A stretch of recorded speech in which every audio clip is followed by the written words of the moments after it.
Glück auf YouTube und herzlich willkommen zurück zu, nicht Let's Play, Portal 2, Kommentar der Entwickler. Ah, scheiße. Kapitel 6. The Fall. Oh, hi. So, how are you holding up? Because I'm a potato. Oh, good. My slow clap processor made it into this thing. So we have that. Since it doesn't look like we're going anywhere, well, we are going somewhere, alarmingly fast actually. But since we're not busy other than that, here's a couple of facts. He's not just a regular moron.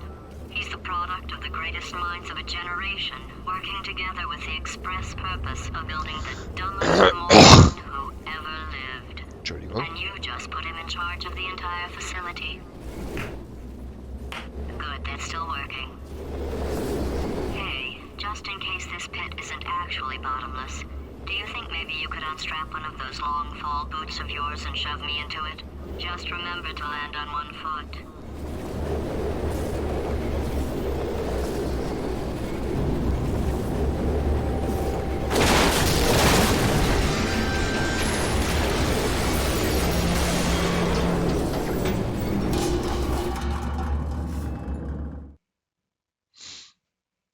So, das nur der Vollständigkeit halber.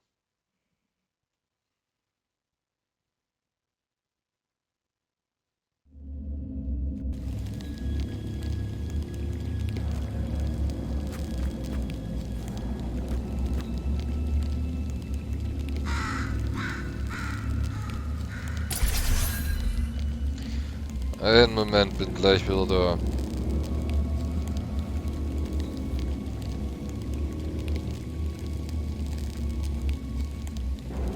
So, musst du noch mal kurz einen Rachen frei machen. Das ist natürlich auch wieder sowas, was mir gerade auffällt. Also einerseits, tja, wow, Glück gehabt, dass der Fahrstuhl sich dort in irgendwelche Kabel verfangen hat. Und andererseits, what a coincidence, dass GLaDOS ihren neuen Hauptraum natürlich über genau diesem Schacht gebaut hat. Na? Das auch mal nur so nebenbei.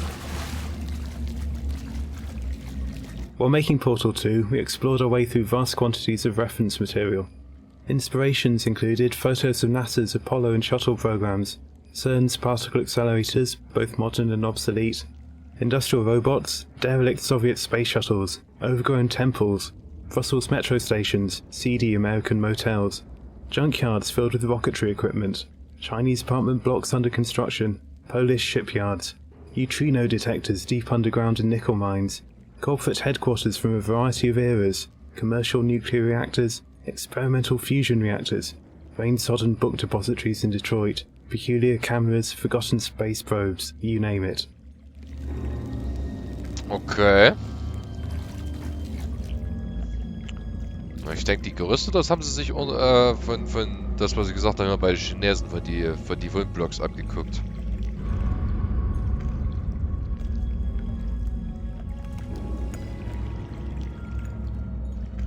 Aber wie gesagt, das ist die Strukturen hier in der alten Anlage, die finde ich noch geiler wie das in der neuen Anlage.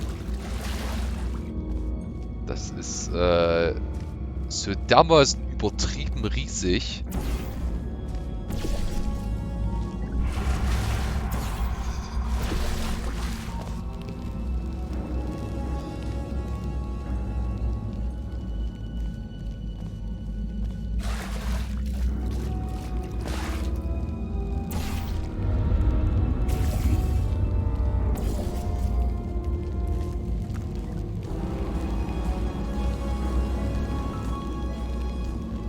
Und ja, es hat definitiv was von der Werft. Die Kräne und so.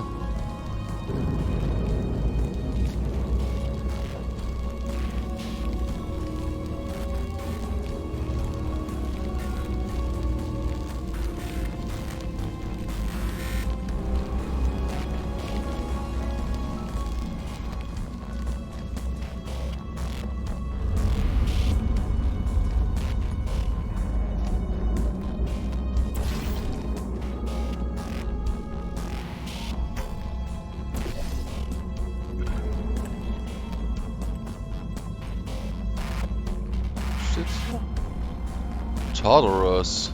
Okay.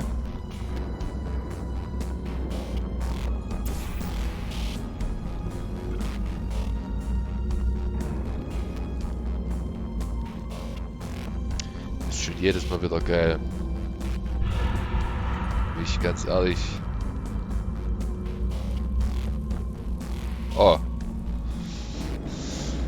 Okay, wofür war gleich nochmal die Portalfläche hier?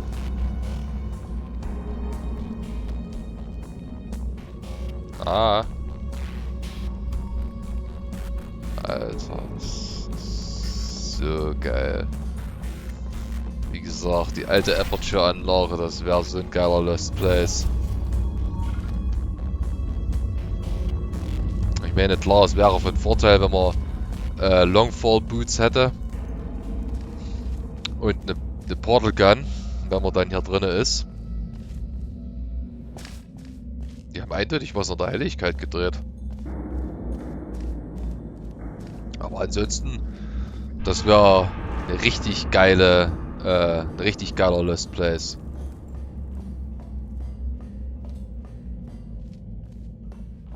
The size of the gigantic transition seal lock was a happy accident.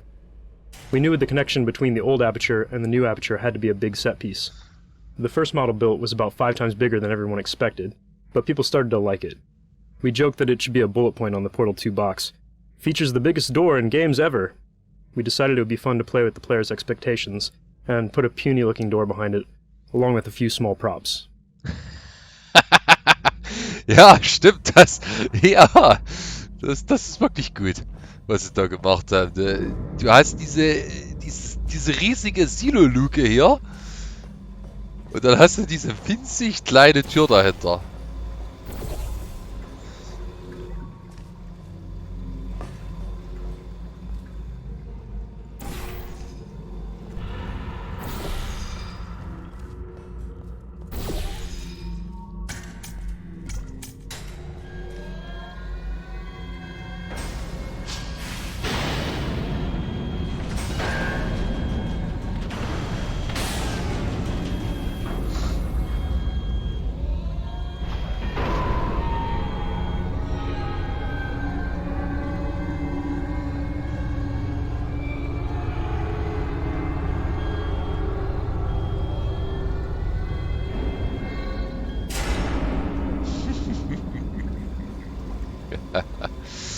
Ja, das passt aber auch eindeutig zum Aperture-Style. Wo zur Hölle ist die Rundumleuchte hier? Das ist aber auch eine riesen Silo-Lüge, meine Fresse.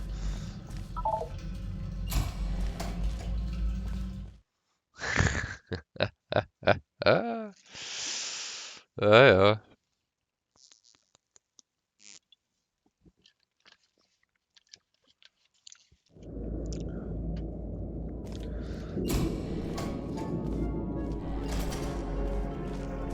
The lake map marks a total reset to the aesthetics and scale of the environments up to this point in the game. You come into the underground cave compressed, and as you progress further into the map, your eye is drawn upwards by the elevator tower, sparking cables, falling debris, and finally the test spheres which recede vertically into nothingness. This looking upwards gives the player a sense of the vastness of aperture before GLaDOS, and a visual sense of the daunting climb they will have to make to get back to Wheatley. The open areas encourage the player to explore their surroundings and take a break from the intensive puzzle solving of the test chambers. Das ist natürlich auch geil. Die ganzen Testsphären. Die riesige Untergrundanlage hier. Ja, genau.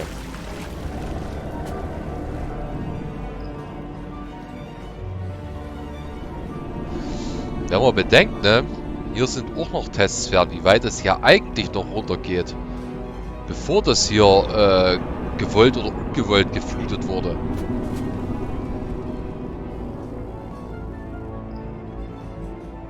...1952, da wären wir wieder.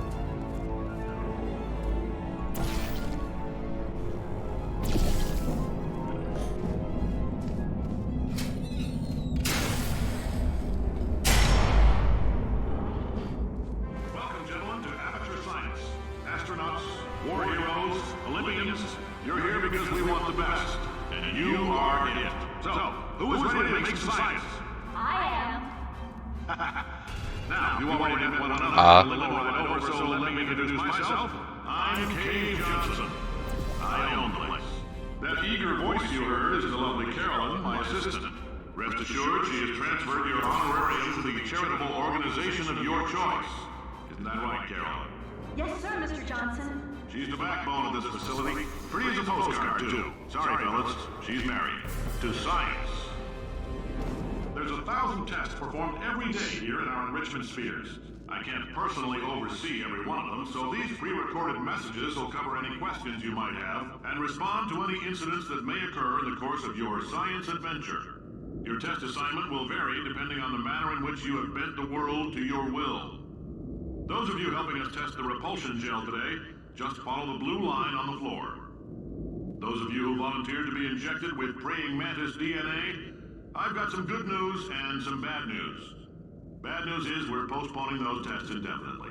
Good news is we've got a much better test for you. Fighting an army of mantis men. Pick up a rifle and follow the yellow line. You'll know when the test starts. This chapter gave us a great opportunity for visually telling the backstory of Aperture Science. We accomplish this with signs, props, and materials. In this area, we get a glimpse of what Aperture Science must have been like in its heyday. We use rich, warm colors and materials like carpeting and marble to indicate that Aperture had a lot of money at one time. Cave Johnson and his staff were just starting out in their enterprise, and everyone was eager to do science. This stands in contrast to the stark, cavernous environment outside and the materials you see in Aperture Lab from later decades. As the player makes their way through more recent areas of the lab, the materials become cheaper, with an abundance of plastic and linoleum showing that Aperture had fallen on harder times and could no longer build high-quality offices for its workers. Ja, alles richtig. Das Problem ist aber auch, dass die sehr ineffizient sind bei Aperture.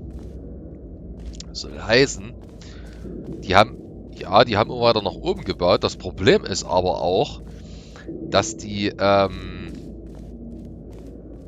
ich meine mal davon abgesehen, dass das hier alles dafür da ist, um zu zeigen, wie Aperture damals gewesen ist. Aber ich gehe davon aus, wenn man davon ausgeht, dass das hier wirklich, dass das real wäre und das so ist, wie es hier dargestellt wird, dann haben die immer weiter nach oben gebaut und haben aber die unteren Etagen irgendwann einfach vergessen und das ganze Zeug hier unten gelassen.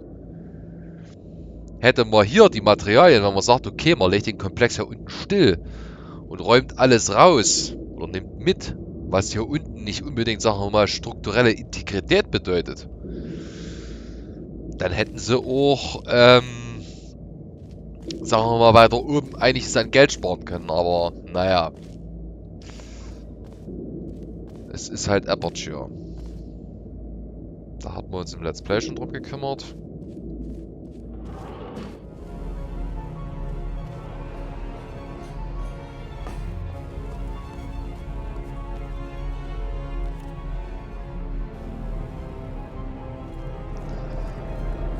Halt.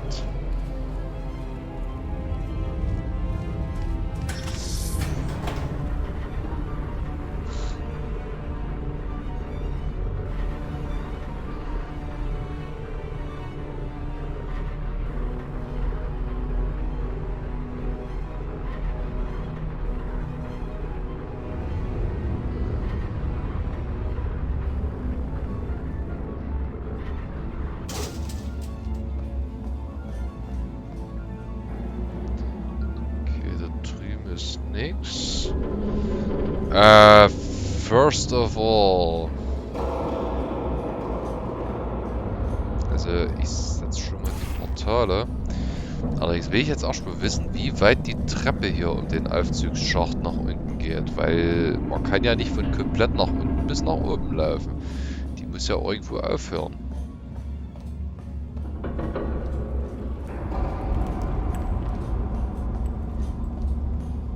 Oder? Oder kann man ja auch nach oben laufen? Das wäre jetzt natürlich...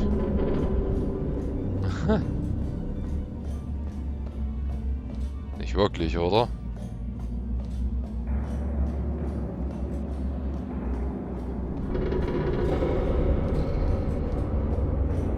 Naja, ich habe die Portale gesetzt. Da kann ich dann, muss ich nicht wieder hochlaufen oder erst auf meinen Aufzug warten. Das ist kein Problem. Ah. Verstehe. Ah, die Treppe ist ja zweimal abgebrochen. Einmal hier. Da kommt man nicht bis rüber. Was zur Hölle? Das ist neu. Immer hier und immer hier. Deswegen kann man da nicht hochlaufen und ist gezwungen, mit dem Aufzug hochzufahren.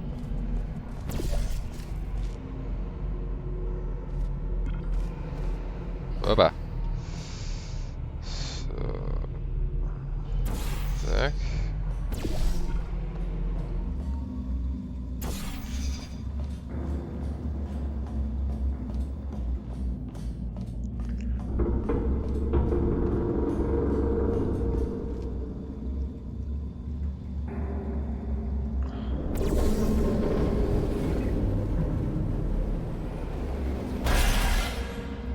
Wasser.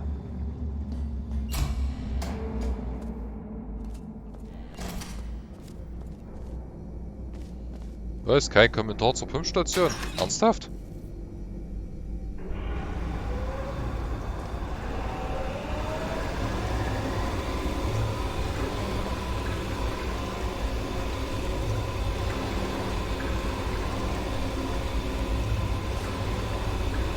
So, nochmal zum Mitmeißeln, weil ich das im Let's Play völlig verhauen habe. Das ist der Elektromotor, der die Pumpe antreibt. Und hier wird das Material reingefördert. Dort hochgefördert. Ist praktisch wie ein Turbo. Bloß, dass hier eben halt im Normalfall da die Abgasturbine sitzen würde. Hier aber der Elektromotor sitzt. Mann, bin ich blöd. Das sieht im Übrigen aus wie ein Austauschmotor. Merke ich gerade. Ja.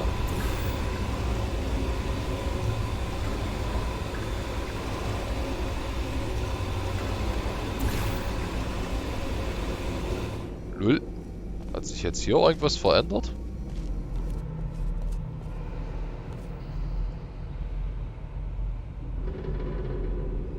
Ach, da kommt das rein? Aha.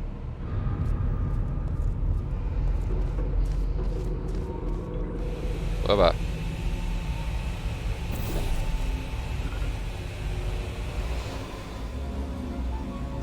ja, stimmt. Das Reservoir muss also dort noch irgendwo sein. Also eins der Reservoirs. Nee. Es gibt ein großes. Great science is built on the shoulders of giants. Not here. At Aperture we do all our science from scratch. No hand-holding.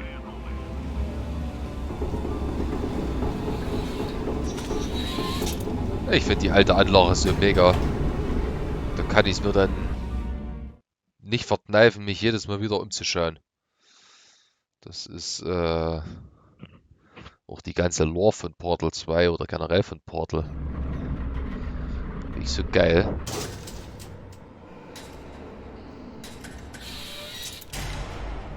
Moin. Alright, let's get started. This first test involves something the lab boys call repulsion gel. You're not part of the control group, by the way. You get the gel. Last poor son of a gun got blue paint. All joking aside, that did happen. Broke every bone in his legs. Tragic, but informative. Or so I'm told. Similar to the way the student game Narbacular Jop became the original Portal, the paint mechanics in Portal 2 come from a student game, Tag: The Power of Paint. The repulsion gel in Portal 2 is modeled after the bounce paint from Tag, but was redesigned to fit better within Portal. The original bounce paint always bounced the player at a fixed height and activated whenever the player touched the paint. We changed the repulsion gel to reflect the player's velocity, such that they will bounce back up to the height that they fell from. This mechanic lends itself better to puzzles involving portals because players have to think about gaining and preserving height. We also changed the repulsion gel to only activate if the player jumps off of or falls onto the gel. This was done because players would often accidentally walk onto repulsion gel that they didn't see and then trigger an unwanted bounce. This was a particularly nasty problem in Portal 2 because the player couldn't get rid of paint once it was applied, whereas in Tag the player can erase paint at any time they want. Oh, okay. interessant.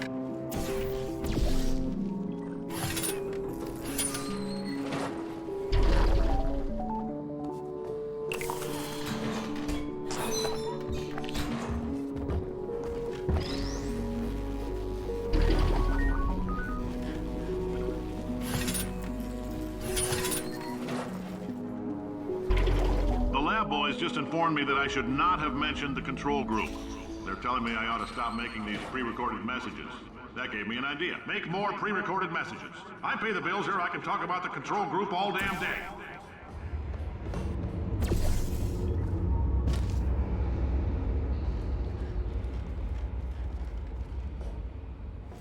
For this next test, we put nanoparticles in the gel. In layman's terms, that's a billion little gizmos that are going to travel into your bloodstream and pump experimental genes and RNA molecules and so forth into your tumors. Now, maybe you don't have any tumors. Well, don't worry. If you sat on a folding chair in the lobby and weren't wearing lead underpants, we took care of that too. We had to come up with old-looking versions for all the important gameplay props, such as button panels, doors, cubes, basically everything the player could interact with. We came up with this fictional character, Janitor Bob. He'd be the guy who had to maintain all of old Aperture. A guy who doesn't understand anything about science, but can fix everything with duct tape and a screwdriver. He would use everything he could get his hands on. The result might not look pretty, but it would work. So whenever we got stuck designing props for Chapter 3, we'd ask ourselves, well, how would Bob build it? Okay, das ist cool. Das ist cool. Schade, dass er den nicht eingebaut oder irgendwelche Referenzen zum Hausmeister Bob gemacht habt. Das wäre cool gewesen.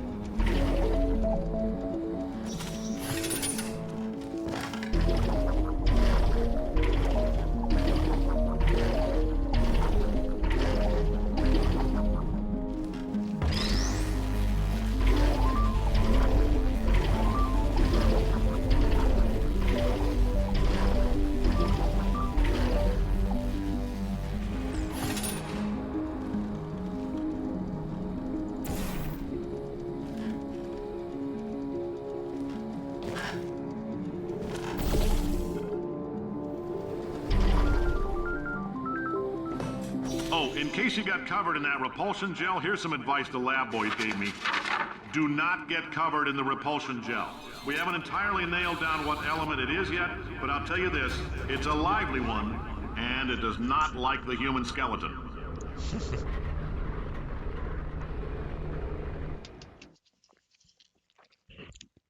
Da habt ihr das Zeug als Diätpudding verkauft.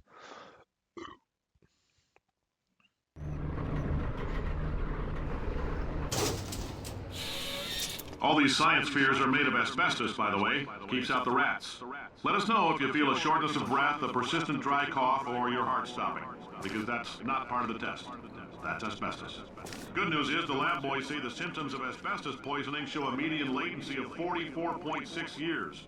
So if you're 30 or older, you're laughing. Worst case scenario, you miss out on a few rounds of canasta. Plus, you forwarded the cause of science by 3 centuries. I punch those numbers into my calculator, it makes a happy face.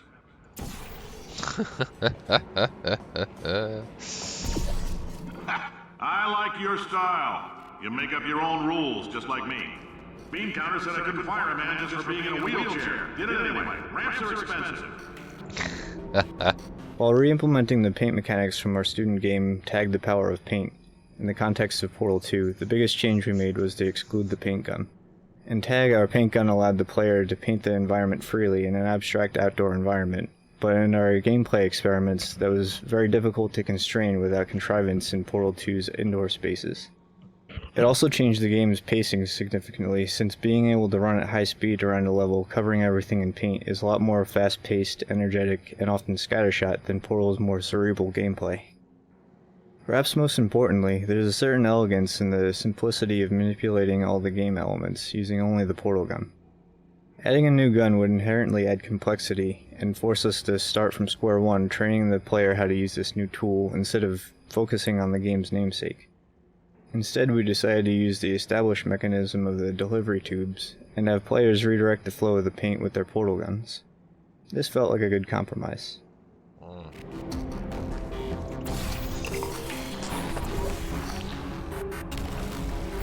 Das stimmt.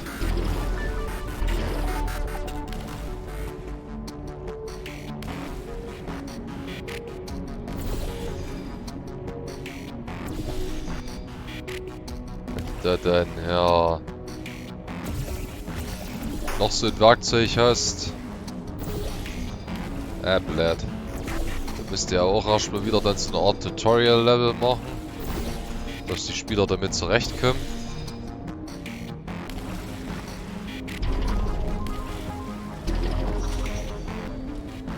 Das ist dann auch wieder... Ja, kann man machen, aber dann... Ja, es ist wie es ist.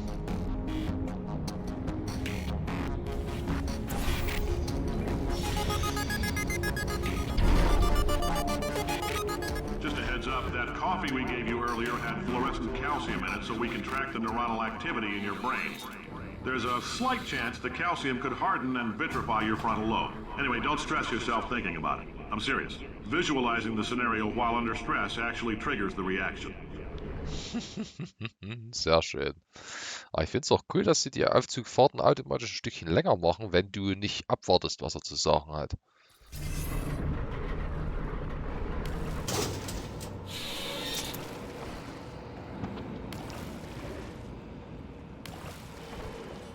Now, if you're part of Control Group Kepler 7, we implanted a tiny microchip about the size of a postcard into your skull. Most likely you've forgotten it's even there.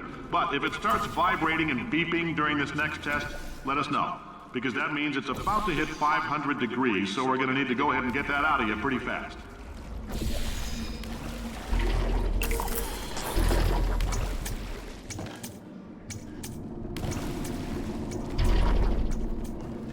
Ja, hatte ich mich im Let's Play ein bisschen festgefressen. I'm telling them, keep your pants on. Alright, this next test may involve trace amounts of time travel. So, word of advice, if you meet yourself on the testing track, don't make eye contact. Lab boys tell me that'll wipe out time.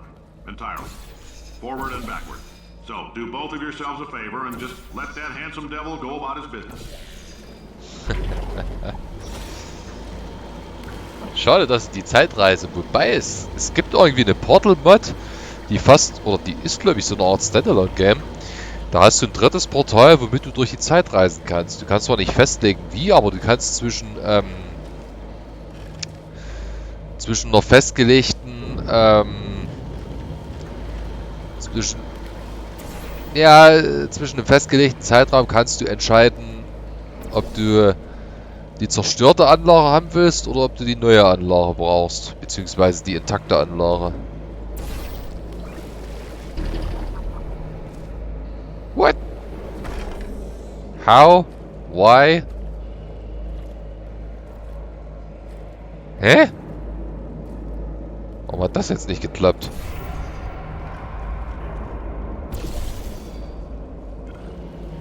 Ist? Warum zum Geier hat... Hä?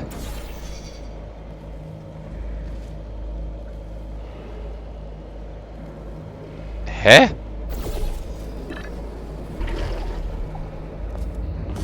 What? Was? Oh, halt. Scheiße. Naja, stimmt. If you're hearing this, it means you're taking a long time on the catwalks between tests. The lab boys say that might be a fear reaction. I'm no psychiatrist, but coming from a bunch of eggheads who wouldn't recognize the thrill of danger if it walked up and snapped their little pink bras, that sounds like projection. They didn't fly into space, storm a beach, or bring back the gold. No, sir, we did. It's you and me against the world, son. I like your grit. Hustle could use some work, though. Now let's solve this thing. One of the things that the student game Tag the Power of Paint didn't allow was painting of other objects, since this would have been too trivial in that game. In Portal 2, however, moving paint around became a puzzle in and of itself, so we began to create puzzles that depended on painting objects. Bouncy boxes and turrets were an obvious choice, and adding this mechanic extended our toolbox to include objects whose basic properties of movement could be changed by the player. Okay.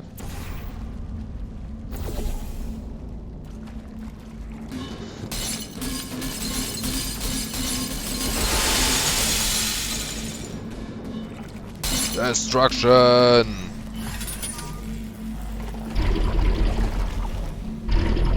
Damn it! Okay, seit wann? Hold on. Fang ein, bla, warum kriege ich im Kommentar der Entwickler-Modus Achievements und warum hatte ich dieses Achievement noch nicht?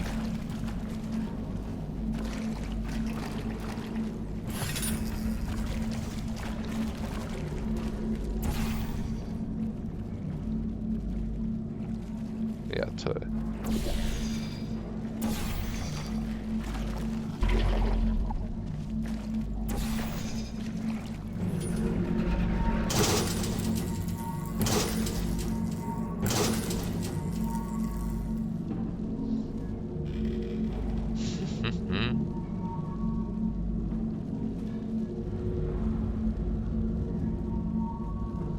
Theoretisch könnte man hier jetzt eine ganze Weile zuschauen, bis die Box irgendwann unter den Wasserstrahl drunter gerät. Science isn't about why, it's about why not. Why is so much of our science dangerous? Why not Mary save science if you love it so much? In fact, why not invent a special safety door that won't hit you on the butt on the way out because you are fired?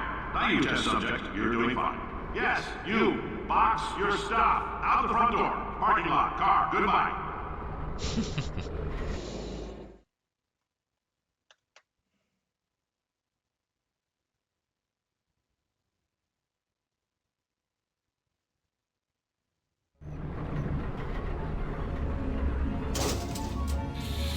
Congratulations! The simple fact that you're standing here listening to me means you've made a glorious contribution to science.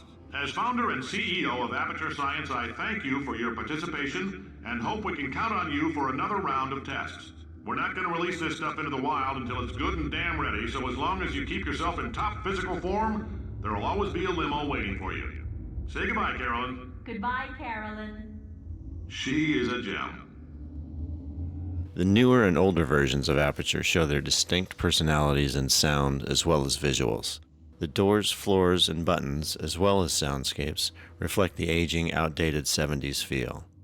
The sounds contain hints of the decaying metal and wood.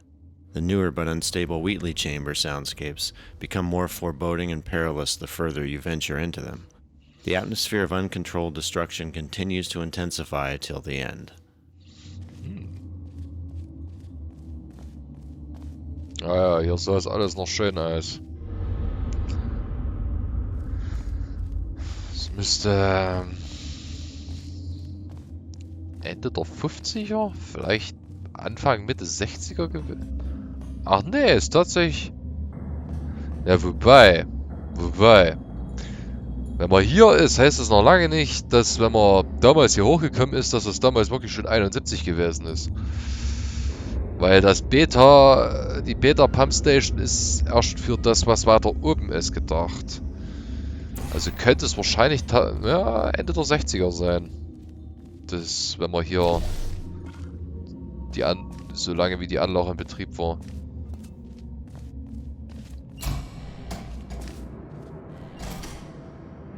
Ah, yes.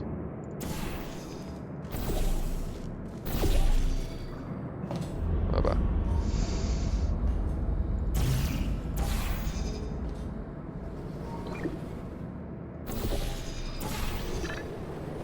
Ups, das war knapp.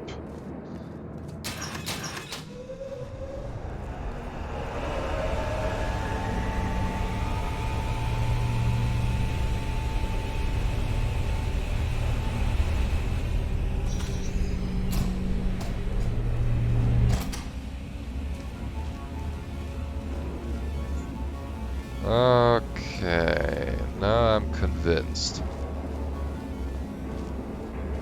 Greetings, friend. I'm Cave Johnson, CEO of Aperture Science. You might know us as a vital participant in the 1968 Senate hearings on missing astronauts. And you've most likely used one of the many products we invented, but that other people have somehow managed to steal from us. Black Mesa can eat my bankrupt... Sir, the testing? Right. Now you might be asking yourself, Cave, just how difficult are these tests? What was in that phone book of a contract I signed? Am I in danger? Let me answer those questions with a question. Who wants to make $60? Cash. You can also feel free to relax for up to 20 minutes in the waiting room, which is a damn sight more comfortable than the park benches most of you were sleeping on when we found you. So, welcome to Aperture. You're here because we want the best, and you're it. Nope, couldn't keep a straight face. Anyway, don't smudge up the glass down there. In fact, why don't you just go ahead and not touch anything, unless it's test-related. Schade, ja, hätte ich mir wirklich gerne mal einen Kommentar dazu gewünscht. Zur Borealis.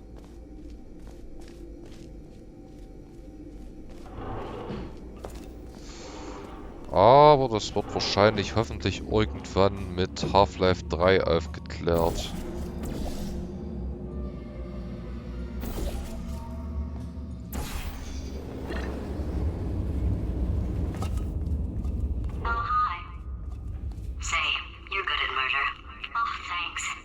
The character of Potatoes was actually the hardest one to crack for us. The last character to get recorded. We'd always wanted to switch things up for the sequel, so that Gladys would become your unwilling buddy cop partner against a new threat. But this ended up being far more entertaining as a concept than an execution.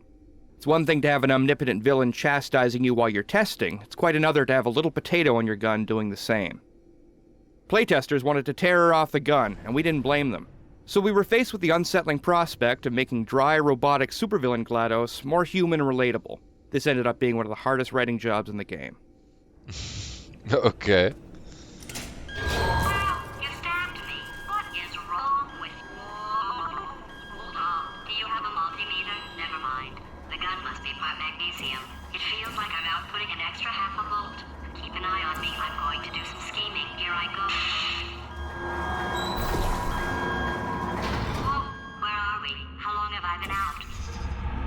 Extra half volt helps, but it isn't going to power miracles.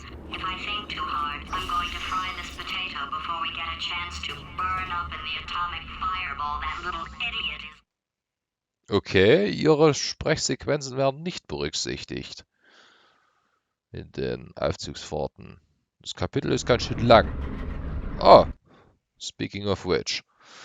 Gut, alles klar. Dann sehen wir uns im nächsten Kapitel wieder. Bis dahin. До свидания.